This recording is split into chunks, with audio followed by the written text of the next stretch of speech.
আপনি কি জানেন পটিয়া উপজেলা কিসের জন্য বিখ্যাত?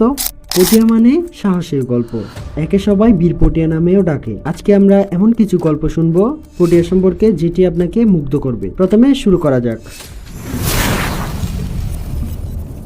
1845 সালে প্রতিষ্ঠিত হয় পটিয়া আদর্শ উচ্চ বিদ্যালয়, যেখানে শিক্ষকতা করেছিলেন পটিয়ার রত্ন মাস্টারদা সূর্য সেন। পটিয়া উপজেলার ধলঘাট গ্রামেই ব্রিটিশ পুলিশের সাথে বিপ্লবীদের সে ঐতিহাসিক লড়াইটি হয়েছিল। পটিয়া শুধু একটি উপজেলা নয়, এটি ছিল তৎকালীন অবিভক্ত বাংলা বিপ্লবের প্রাণকেন্দ্র। ব্রিটিশরা পটিয়ার কৌশলগত অবস্থান বুঝতে পেরে দক্ষিণ চট্টগ্রামের প্রশাসনিক কাজ সহজ করতে এবং বিপ্লবীদের উপর নজরদারি বাড়াতে ব্রিটিশ আমলেই পটিয়াকে অন্যতম গুরুত্বপূর্ণ প্রশাসনিক কেন্দ্রে পরিণত করে।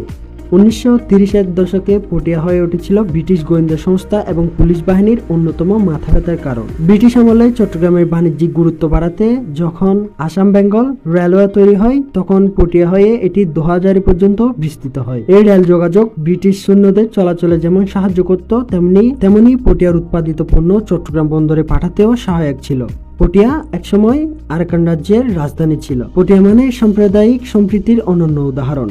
একদিকে বারাউলিয়া খ্যাত হযরত শাহজাদা আউলিয়া রহমতুল্লাহ আলাই এর আধ্যাত্মিক আবহ, অন্যদিকে চক্রশালা বৌদ্ধ মন্দিরের হাজার বছরের প্রাচীন ইতিহাস, যা মানুষকে বারবার মনে করিয়ে দেয় আমাদের শিকড়ের কথা।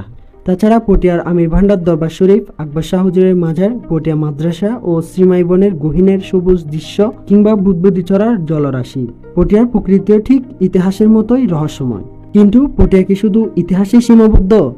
একদমই না। কর্ণফুলী পারে গড়ে ওঠা পটিয়ার কোলাগাঁও ইউনিয়নের আন্তর্জাতিক মানের জাহাজ নির্মাণ শিল্প আজ পটিয়াকে নিয়ে গেছে বিশ্ব দরবারে। এখানকার লবণের মাঠ, দুগ্ধ খামার আর বিশ্ববিখ্যাত পাটি শিল্প পটিয়াকে করেছে অর্থনৈতিকভাবে সমৃদ্ধ।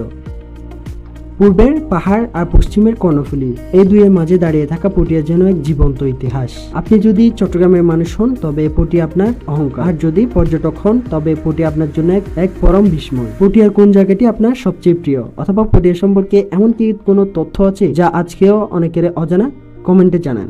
আজকের ভিডিও এই পর্যন্ত। সবাই ভালো থাকবেন, সুস্থ থাকবেন। ধন্যবাদ। আসসালামু আলাইকুম।